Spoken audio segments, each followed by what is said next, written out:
I always thought I knew my two aunts better than almost anyone else in the world.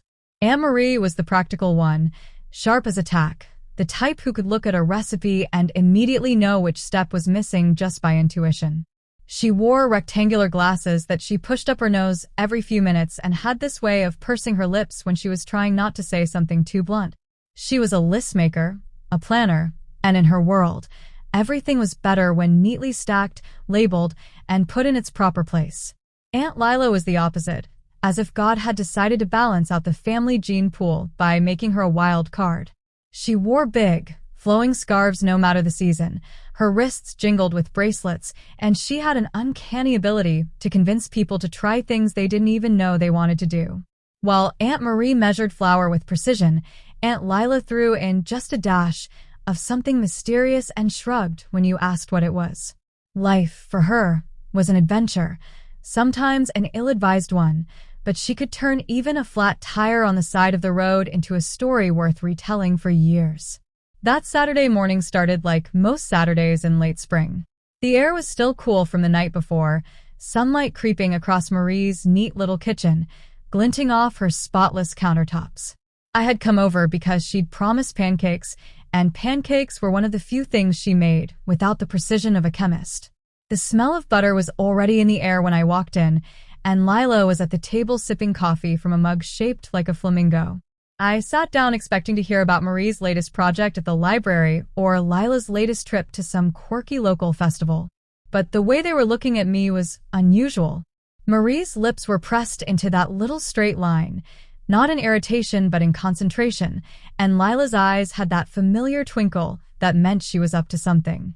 "We need your help," Marie said, sliding into the seat across from me. "With something important," Lila added, leaning in as if she were about to spill state secrets. I tried to guess. Babysitting one of our younger cousins? Moving furniture? Painting a room? I'd helped with all of those before. "What is it?" I asked, a little wary. Marie reached for a folded piece of paper sitting on the table and slid it toward me. The paper was colorful, printed with bright rainbow lettering and clip art stars. "Beginner's Street Dance Competition. Teams welcome." I blinked. "This is a joke, right?" "Nope," Lila said cheerfully. "We signed up," Marie added, "and we need a third person. That's where you come in." I laughed out loud, expecting them to crack a smile too, but they didn't. Instead, they both looked dead serious, which only made me laugh harder. "You both signed up for a street dance competition? Together?" I said, trying to picture the two of them in hoodies and sneakers, pulling off hip-hop moves. "Yes," Marie said flatly, as if I had just asked whether the sky was blue. "We've been practicing for weeks." Lila nodded enthusiastically. "Every Tuesday and Thursday evening at my place. We push the furniture back and watch tutorials on YouTube. We've got a whole routine worked out, but the competition requires at least 3 people per team." That's when I noticed the 2 sparkly jackets draped over the back of the chairs. Sequins. Matching colors. "Oh my God," I said, running a hand over my face. "You've been doing this in secret?"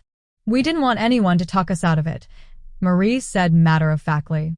"Including you. But now we're out of time, and we need you." "Also," Lila added, "you're young. You can do moves we can't. You're our secret weapon." I didn't know what shocked me more. The fact that my 2 middle-aged aunts had turned themselves into an undercover dance duo, or the fact that they fully believed they had a shot at winning. I was about to say no. I could already picture the embarrassment, the inevitable video someone would post online. But then I saw their faces. Marie looked determined in that way she did when she decided to reorganize her entire pantry in one afternoon. Lila looked like a kid about to open presents. So I said yes. The next few days became a blur of practice sessions, glitter explosions from the jackets, and a lot of laughter. Marie approached dance practice the way she approached her work at the library, with precision. She broke down every move into steps, counting beats aloud like a metronome. Lila, on the other hand, was all about flair. She insisted on throwing in spins, hip shakes, and finger points that made Marie roll her eyes but grudgingly allow. We practiced in Lila's living room, pushing the coffee table to the side and rolling up the rug. Sometimes we'd have to stop because her cat, Mr. Pickles, decided to join in, weaving between our legs mid-routine. There were times I thought we'd never get through the whole song without messing up, but somehow, by Friday night, we had it memorized. Saturday came fast. The competition was held downtown in an open plaza, with a stage set up under strings of lights. Music thumped from the speakers as teams warmed up. I recognized the usual mix: teenagers in matching hoodies, college kids with serious moves, a couple of kids barely older than 10. And then, us. We got a few curious stares when we walked in, wearing our sequin jackets over black shirts and jeans. Marie looked like she was about to defend her dissertation. Lila was practically skipping. When it was our turn, I felt the crowd's curiosity sharpen. And then the music started. We moved. And, to my surprise, we didn't fall apart. We hit every beat, every move, even the ridiculous spin Lila insisted on adding. The crowd started clapping halfway through. By the time we hit our final pose, Marie with her arms crossed, Lila pointing at the sky, me grinning like an idiot, they were cheering. We didn't win, but we got a standing ovation and people kept coming up afterward to say they loved our energy. On the way back to the car, Marie admitted she'd almost chickened out that morning.